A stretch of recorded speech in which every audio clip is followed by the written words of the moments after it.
formidable robot.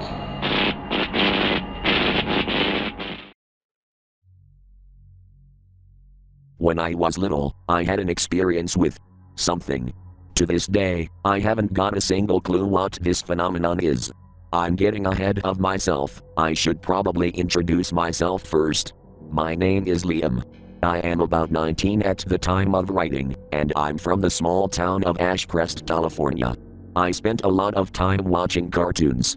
Not just the well-known stuff like SpongeBob SquarePants or The Amazing World of Gumball either. There were also the slightly more obscure shows. Primarily this one show. The name escapes me, but it was a claymation show, and all the characters were animals who left their enclosures at the zoo to have adventures after hours, and when morning came, they'd all go back. I primarily watched it in the form of a DVD my parents got for me, and for all I know, that could be the only trace of its existence. I don't really know where my parents got it, but I adored the hell out of it. Again, something about claymation fascinated me as a kid. Plus it did have a rather dreamlike feeling to it. I watched it well until I was around 11. That was around the time I started feeling insecure about watching baby shows, so I kinda left it to gather dust for a while. One night I was homesick with a cold, with nothing to do. And as you could probably guess, I remembered the DVD. I spent a good few minutes debating if I should watch it. But ultimately I decided to skulk over to the living room and put it in. After the intro finished, the episode that played wasn't one I had seen before. The title of the episode was little more than a mass of corrupted, unreadable text. And the first thing we saw was a pair of orange bulging eyes. That would be Elroy, a ring-tailed lemur who was part of the main cast. He always creeped me the hell out. The other animals were sufficiently cute and charmingly stylized, but Elroy always felt wrong to me.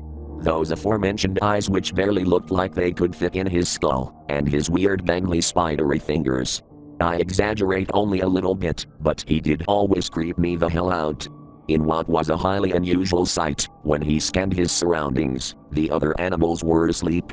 He was the only one out of his enclosure. At least one other would be awake to adventure with him, but no, for some reason the one character who always put me off was the only one awake. He skulked around the zoo, silently leaping and bounding across the zoo. The animation on the show had always been incredibly impressive for what I could only assume was a local studio in our town, but never this fluid and lifelike. I don't know how such a thing would be possible, but the only thing my young fever-stricken mind could think of as an explanation was some sort of claymation motion capture, even though that was very clearly impossible. Elroy did this for what felt like hours, though for all I know it could have just been 9 minutes. He finally stopped when he entered the enclosure of the zoo's giraffe, Pearl. She shifted around in her sleep, notably still not as smooth as Elroy's movement, and truer to form when it came to the quality. It cut to a close-up of her eyes as she woke up from the disturbance, the first time it cut to something other than the damned lemur stalking the place. And then we saw her point of view. Elroy's eyes rolled into the back of his head, to such a degree both the eye itself and the eyelids strained and twitched, barely able to hold position, and allowing the viewer to see the horrific black veins that spread further and further around the lemur's eyeballs. And then a disgusting popping sound came, as I could only assume the veins burst, filling his eyes with some sort of black oil-like substance, which I could only assume was acidic given the hissing sounds and steam billowing from Elroy's eyes. The sides of his throat inflated like a bullfrog, as he let out an otherworldly bellow, and vomited the same corrosive substance onto Pearl's face. The lens blurred and darkened as I was subjected to the sound of the giraffe's flesh being eaten away by the liquid, and her screams devolving into desperate and nauseating gurgles. And then it cut to the other animals, half dissolved and twitching, some still alive, and some still living, Elroy skittering like a spider across the floor, soon going up an invisible wall and clinging upside down from the thin air, his own body twitching and bubbling, sloughing downward into a writhing steaming mass of corrosive tar. What remained of his face slowly but surely morphed, the ears dripping off into more black oil, the formerly apathetic expression replaced by one with a hollow smile, and the fur shedding and revealing bright yellow skin underneath, culminating in a smiley face fixated upside down at the peak of the thing's mass. lashing and grasping tentacles or pseudopods forming from the main amorphous body, all the while what sounded like a choir of howling demons screamed and hollered in the background. The thing tilted its head like a curious animal, slowly pulling its mask towards the camera, before the DVD abruptly cut to black. I was stunned. In horror, confusion, disgust, or any combination of those three, I have no idea. I felt unclean watching it, like I was a citizen looking at classified information that I couldn't even begin to process let alone understand. I tried to restart the compilation to see if I wasn't just having a horrific fever-fueled hallucination, but every time I tried booting it up, it just read, "This no longer concerns you." It was far too vivid to just be some hazy hallucination I got from a common cold. I wouldn't get any iota of confirmation until years later, and I learned people in or close to our town encountered similar horrific things happening to the media they watched. It seemed to only affect children's media, bizarrely enough. I'm gonna share the witness testimonies, as it's highly likely someone is going to attempt and cover this up. And I refuse to allow such a thing. So open your ears please. We need help. MacLeod, circa 2010. I have no idea what kind of sick joke this is, or who is responsible, but people deserve to know.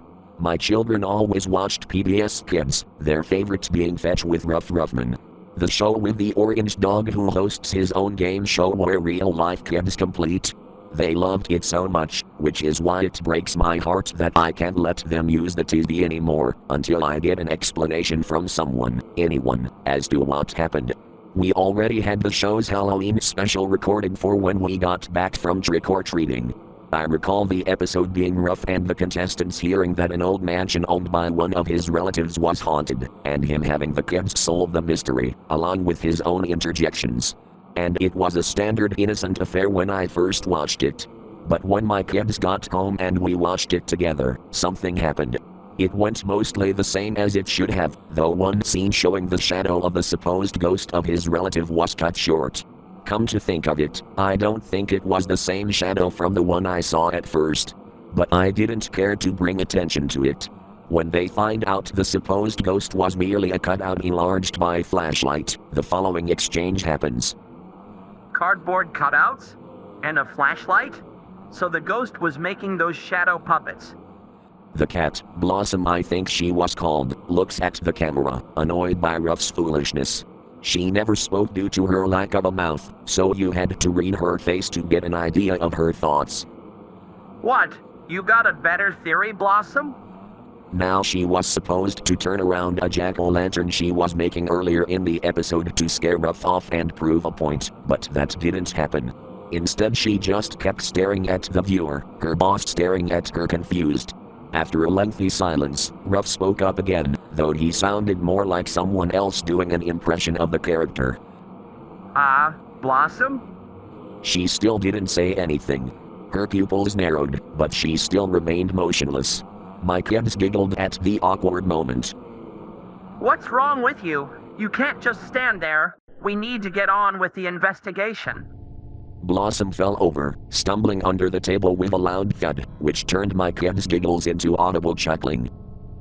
Come on, what are you doing? Get up. Blossom did as she was asked, but she didn't have her pupils anymore, and her glasses dropped off her face. Just white almond shapes with black veins dominated her face. Ruff sounded scared, and whoever was doing the voice faltered, no longer bothering with the impression. What? Blossom sprouted claws and began to claw at her cheeks, with absolutely disgusting crunches and tearing accompanying the motions. My kids were scared, holding into me and burying their faces into me. I tried to change the channel and turn the telly off, but it wouldn't stop playing. And with one final tear, Blossom tore herself open a mouth. A toothless drooling mouth which expelled some sort of black acid. She made horrible squealing noises. I could only compare it to someone burning a live piglet. Ruff's eyes turned white like his assistant's, and his mouth tore through the entirety of his body, screaming just like Blossom was, but in a much lower tone. My kids were begging, wailing for me to turn it off, but the damn thing wouldn't shut off. They kept screaming, and screaming. until finally the two melted into the sludge they both spewed up, and the episode ended with a smiley face forming in the slime, and speaking in what I believe was stretched out primitive text-to-speech. The end credits then rolled, without any music, and all the written words were in some unreadable nonsense. I don't know who did this, and I hope whoever they are rots in hell for traumatizing my children, and possibly even more kids in the world. You disgust me, and I refuse to entertain your cult bullshit for even a second. Leave our kids alone. Daniel T., circa 2012. Hey guys. I dunno if I was just high on insomnia or what, but I saw some weird shit last night and I figured I'd share it with you. I just changed the channel on a whim, cause you know me, I can't sleep without background noise. Turns out they were rerunning Rudolph. In November. I'd say I was shocked, but that'd be a lie. I never understood the whole November doesn't exist mentality in business. But anyway, I just went to sleep with the film playing in the background. I guess I was hungry or something, because I woke up at midnight. I got up to get a drink, but something felt off. That nagging sort of feeling like you're being watched. Now what I am about to say is gonna make me sound like I was on drugs, but I swear to God, I was sober. I literally just woke up.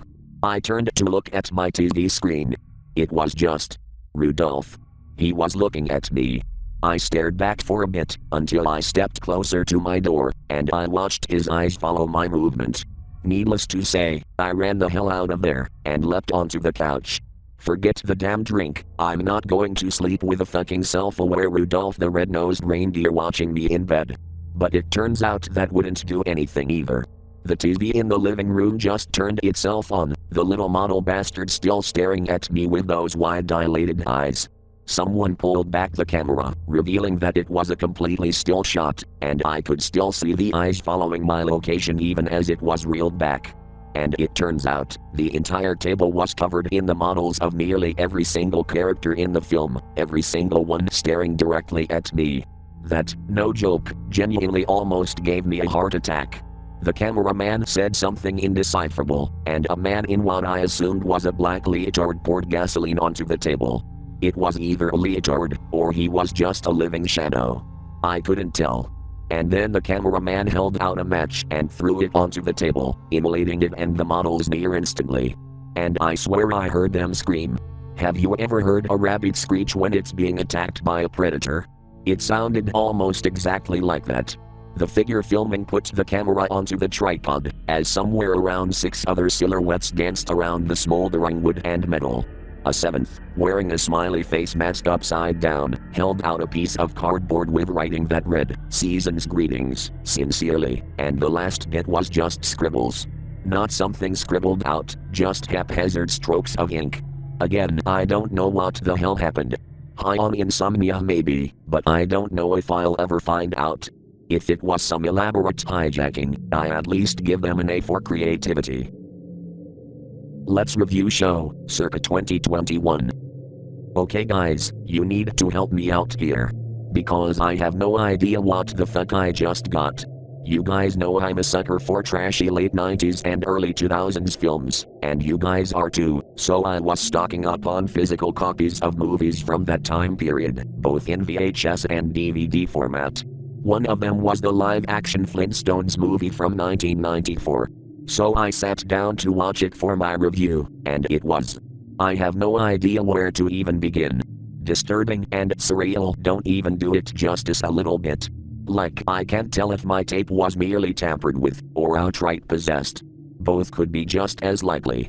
For reference, an ordinary copy of the full movie is 91 minutes. The DVD I got? Only 8 minutes of content. The rest is just a black screen. It started strangely right off the bat, namely none of the characters said anything. They moved and emoted exactly how they did in the film, they just didn't open their mouths for anything. And then came the reenactment of the original intro. Fred says the thing, and slides off the tail of the dinosaur he's working with. But his car wasn't there. It was more like a tar pit. I barely had time to process this change when he made contact with it, the film froze. It was stuck on Fred's face, warped like putty. His eyes looked like they were being pushed outward from within, and his jaw being dislocated and stretched down the length of his entire torso, his upper jaw peeling backwards like an opening chest. And it didn't look like primitive 90s CGI, it was like this was all filmed in front of the camera with no editing. The screen corrupted into discordant colors and flashing lights for only a few seconds, and what followed seemed like something from an entirely different movie, or an entirely different world for that matter.